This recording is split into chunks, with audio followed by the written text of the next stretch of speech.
Descobrir o tesouro. Roberto Carneiro. A opção estratégica e os ciclos longos da história.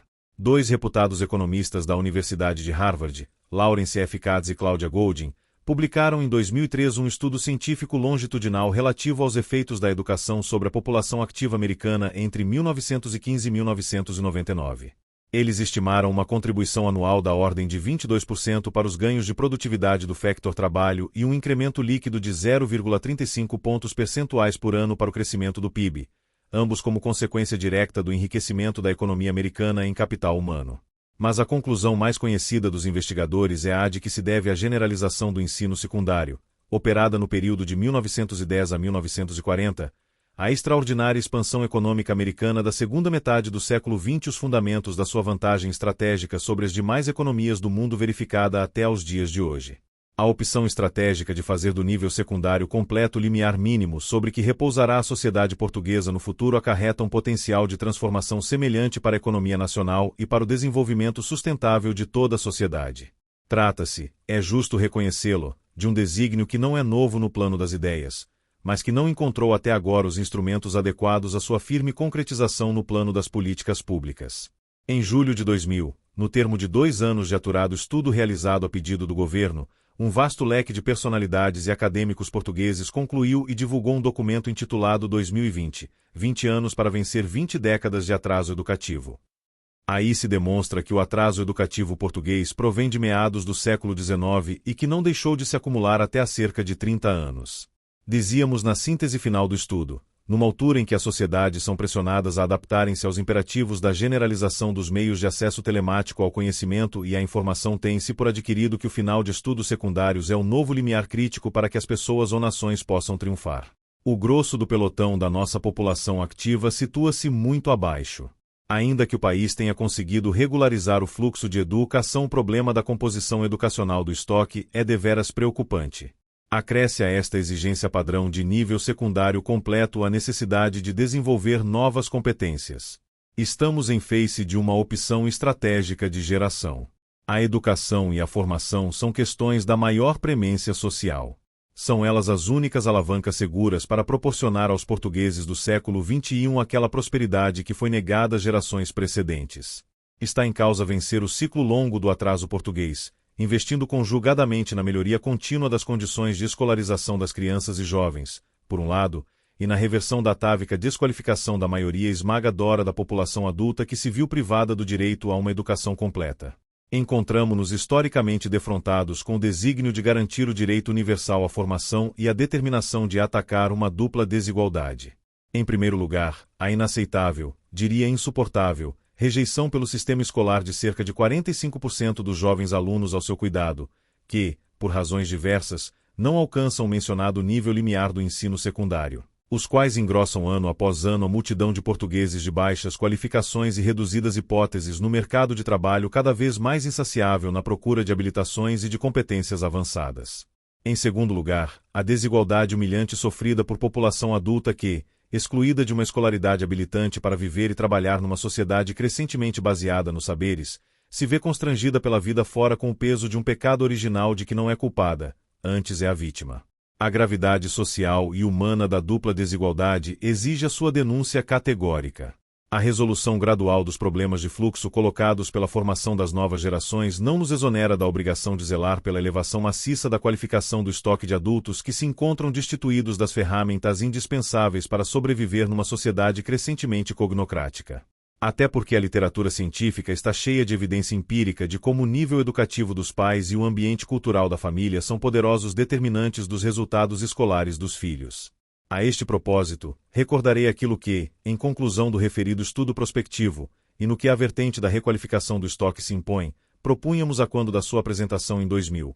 Assim, um primeiro cenário, relativamente conservador na sua ambição, consistiria em pretender alcançar, em 2020, a situação actual dos países europeus mais avançados, como a Finlândia, Dinamarca ou Holanda, no que respeita à estrutura educativa da sua população dos 25 a 64 anos. Para o conseguir, Portugal teria de habilitar ou qualificar a volta de 2,5 milhões de adultos ativos, dos quais cerca de metade com o nível secundário ou equivalente de formação.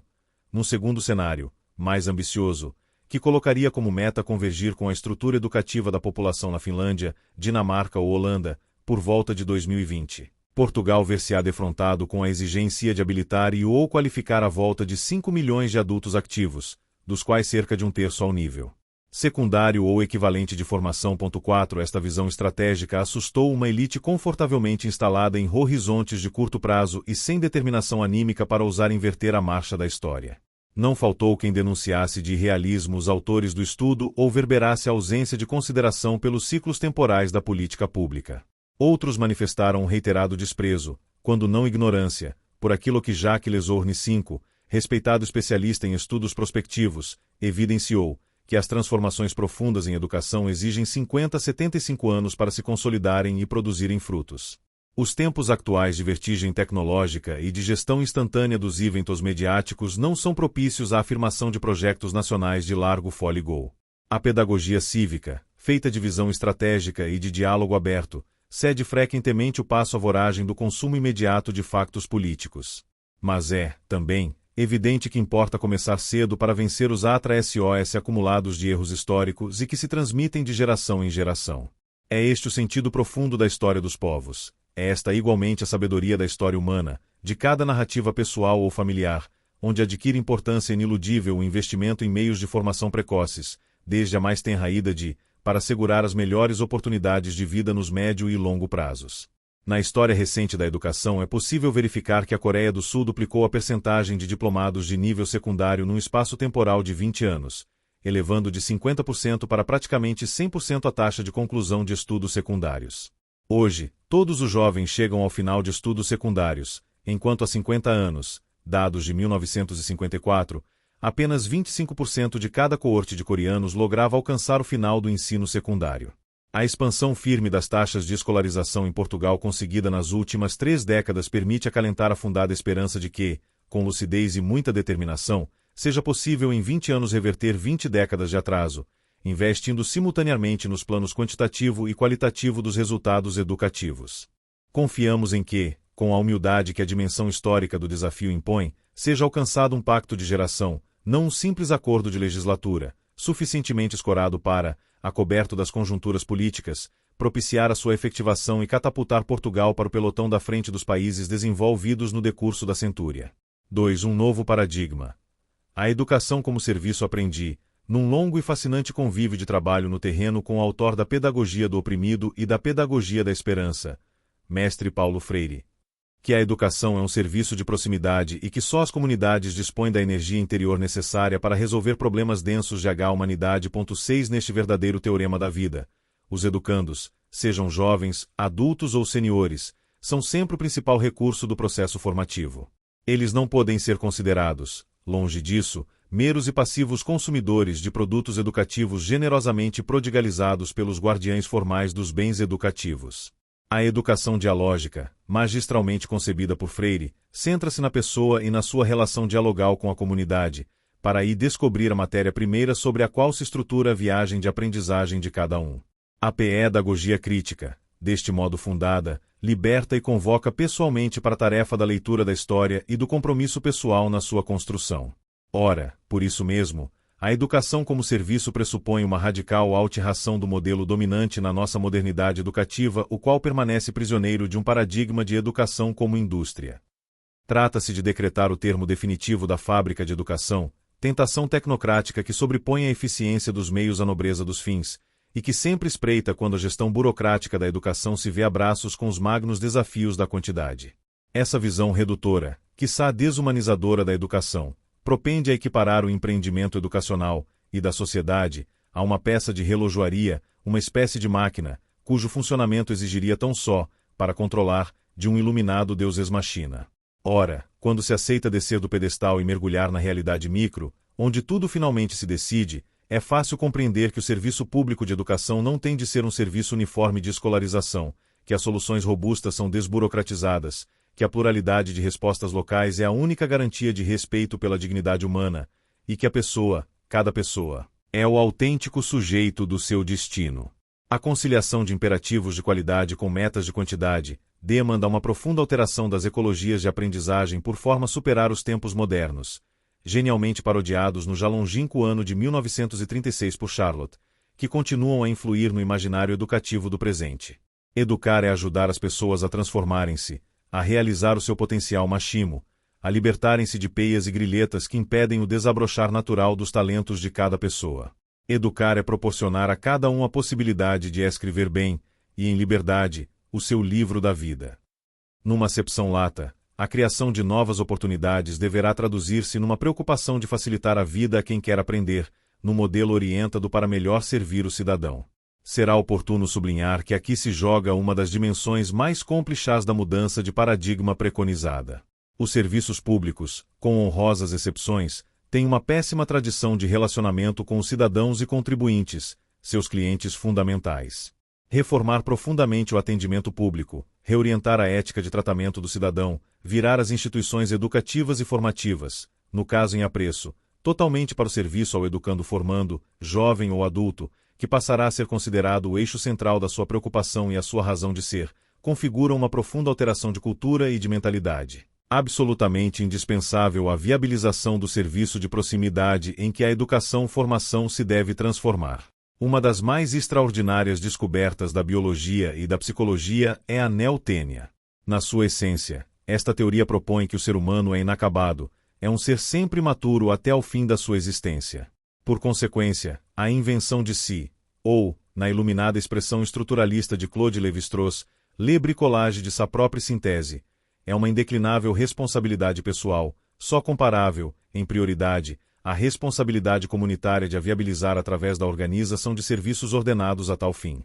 A autopoiese, que pressupõe a arte das sínteses e o tempo propício ao domínio da complexidade, e a procura de sentido, que viabiliza as aprendizagens ao longo da vida, alicerçam-se em ambientes semânticos. Estes, por seu turno, caracterizam-se por dois atributos autorreguladores das transformações pessoais e aprendizagens sociais. Cada um é responsável por aprender com cada outro, cada um é responsável por educar cada outro. À semelhança do que ocorre na história mágica de Aladino, emerge de dentro de cada um o educador que se abre ao outro, e surge, em contraponto, o aprendente que espontaneamente abraça a aventura dos saberes de forma tão natural como aquela como vive e respira. Agostinho da Silva, na sua desconcertante criatividade, explicou-me um dia o seu ideal de escola. Um lugar aonde me possa dirigir, a qualquer hora do dia, em qualquer dia do ano, para perguntar o que não sei e para estar com outros que queiram perguntar o mesmo que eu. Oportunidades novas ou novas oportunidades. Um trocadilho que perde a sua significação se aceita, como natural, a reinvenção do paradigma educativo vigente. Para jovens em risco de abandonar precocemente um caminho escolar que não acrescenta nada de substantivo aos seus projetos de vida, tratar-se-á com certeza de uma oportunidade nova apenas na medida em que esta se traduza numa nova oportunidade de se ingrar por vias formativas, quiçá de pendor mais diretamente qualificante para o mercado de trabalho, do que as tradicionais vias de ensino e vias tecnológicas em que o sistema público de ensino secundário hoje se estrutura. Para adultos já atingidos pela efetivação do abandono precoce da escola, tratar-se-á, sem dúvida, de uma nova oportunidade, mas que só será atrativa na exata medida em que se realize sob a forma de oportunidade nova, isto é, desenhada e ambicionada para se ajustar ao perfil de cada pessoa com redobrado respeito pela sua trajetória de vida e pelo patrimônio pessoal de aquisições informais ou não formais.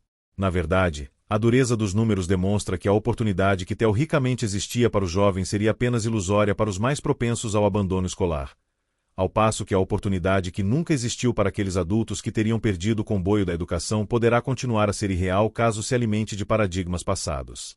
Nem a oportunidade nova para os jovens se poderá fazer sem que ela se converta em nova oportunidade de compreensão do valor insubstituível da educação, nem a nova oportunidade para os adultos o será numa mera réplica de oportunidades recicladas, feitas de processos fabris e escolarizados de formação.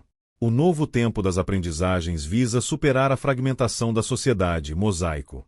A educação como serviço é uma educação ao serviço da integridade das pessoas e comunidades, bem como da sustentação dos valores de civilização que lhes conferem perenidade.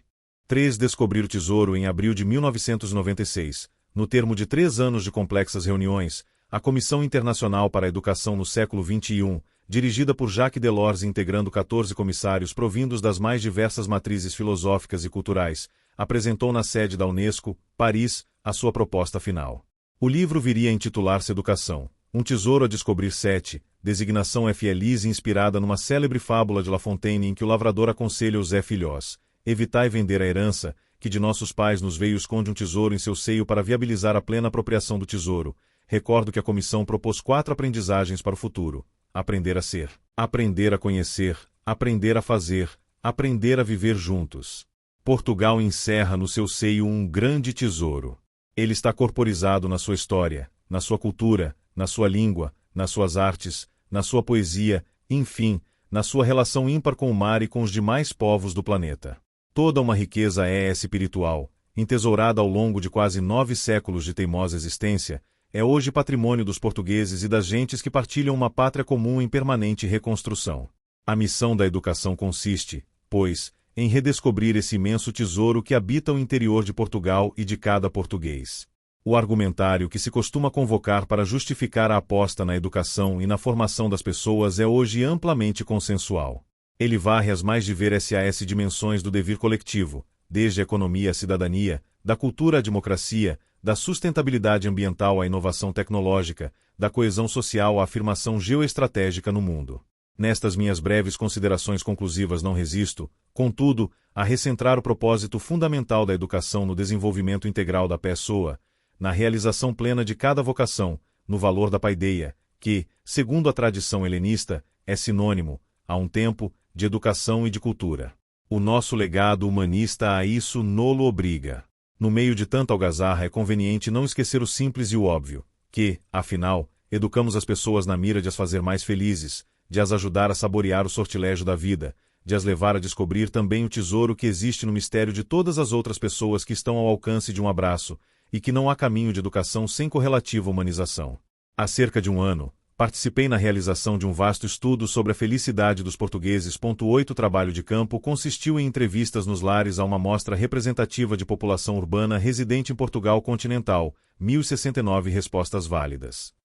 Os portugueses inquiridos sobre os ingredientes da felicidade elegem em primeiro lugar ter uma família feliz, 57%, e logo de seguida estar continuamente a aprender, 39%. Um estudo semelhante feito à população inglesa em 2003 aponta que o desejo principal dos ingleses é o de aprender algo de novo.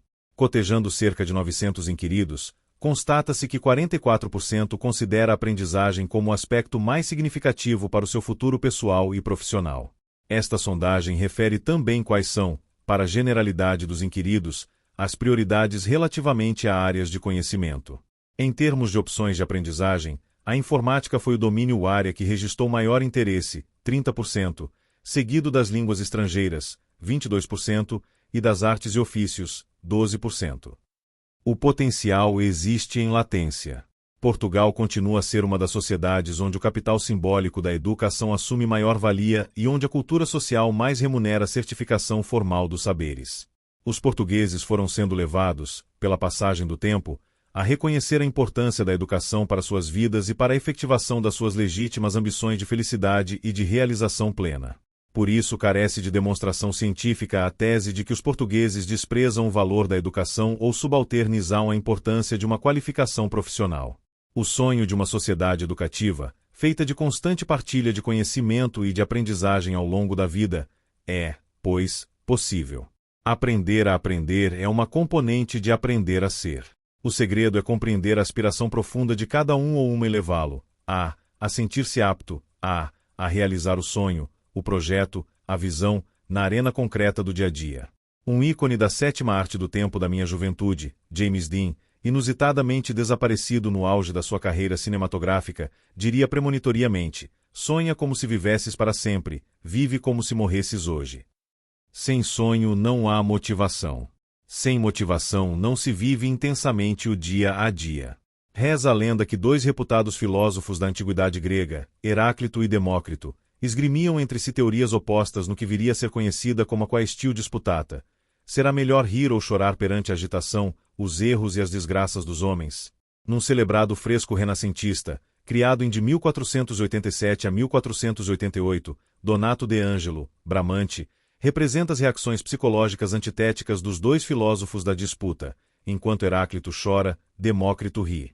Lembremos que os humanistas europeus, desde Erasmo, Elogio da Loucura, a Rabelais, Montaigne e Fénelon, Diálogos dos Mortos, tomaram por via de regra posição a favor do riso de Demócrito, o qual configuraria a motivação, a vontade, a determinação para superar a adversidade. Esta incursão pela sabedoria clássica sobre o valor das emoções para vencer os desafios do destino leva-nos a revisitar uma atividade recente iniciada pela OECD, através do CERI, que visa construir uma melhor compreensão do cérebro e de como a sua investigação vem viabilizando uma nova ciência da aprendizagem. Sabe-se agora, com razoável suporte científico, que o cérebro humano exibe duas qualidades fundamentais, plasticidade e periodicidade. No primeiro atributo, plasticidade, residem as capacidades adaptativas que permitem a aprendizagem ao longo da vida. O cérebro evolui por permanentes sinapses generativas. O segundo atributo, periodicidade, explica a ocorrência de períodos sensíveis a aprendizagens específicas. É o caso do tempo mais propício à aprendizagem de línguas estrangeiras ou ao adestramento musical para o domínio básico de um instrumento. Uma e outra são relevantes para a criação adequada de oportunidades de aprendizagem. Mas a descoberta mais fecunda de consequências diz respeito ao papel das emoções na predisposição para aprender. Enquanto o sentimento de medo ou de constrangimento reduz a velocidade das sinapses químicas ao nível do córtex e suscita o comando reflexivo localizado no sistema límbico, as sensações de prazer ou de recompensa estimulam o armazenamento de informação na memória semântica e motivam para as aprendizagens significativas. Perante estas descobertas científicas, parece que os humanistas europeus tiveram razão. Importa apelar mais ao Demócrito optimista do que ao Heráclito pessimista, sendo que coexistem ambos no seio de cada personalidade humana. A aventura da aprendizagem tem de ser gratificante e proporcionadora da descoberta de sentido que está na raiz das grandes transformações identitárias. E ela deve ser intrinsecamente útil, na medida em que acrescente valor de resolução de problemas para o indivíduo confrontado com questões concretas e com desafios cotidianos. Os saberes inúteis não arrebatam ninguém. Podemos, assim, afirmar com razoável confiança que as condicionantes psicológicas da aprendizagem, memória e atenção, não são descontextualizadas. Bem pelo contrário, elas associam-se a contextos sociais que podem catalisar a conquista da autoestima necessária à autonomia para aprender. Por isso, o sentido da aprendizagem está indissociavelmente ligado ao das redes sociais, onde tem lugar a inserção comunitária do ser intensamente relacional. A conclusão óbvia é a de que a criação de confiança e de autoestima será, sobretudo no caso de adultos vulnerabilizados por fracos níveis de escolaridade, proporcional ao modo e à extensão como a sociedade reconhece as suas aquisições por via informal e não formal, e valida os correspondentes saberes, seja para efeitos profissionais, seja para a prossecução de percursos educacionais. Neste particular, muito ganharemos em prestar a melhor atenção à tendência europeia recentemente esboçada, Dinamarca, Holanda 11, Reino Unido, de investigar e estruturar os portfólios de competências que são exigidos por grandes famílias profissionais. Esses elencos de competências são a chave de validação das ofertas formativas e convertem-se em motivação dos formandos a um autocontrolo continuado da aquisição de competências que se proponham realizar em cada programa de formação.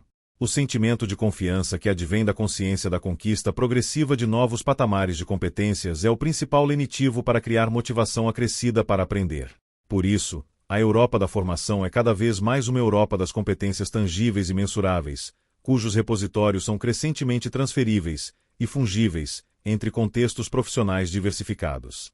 A empregabilidade, passaporte para uma cidadania de participação social e de inclusão econômica, é função do domínio das competências críticas requisitadas por um mercado de trabalho fortemente exigente e seletivo.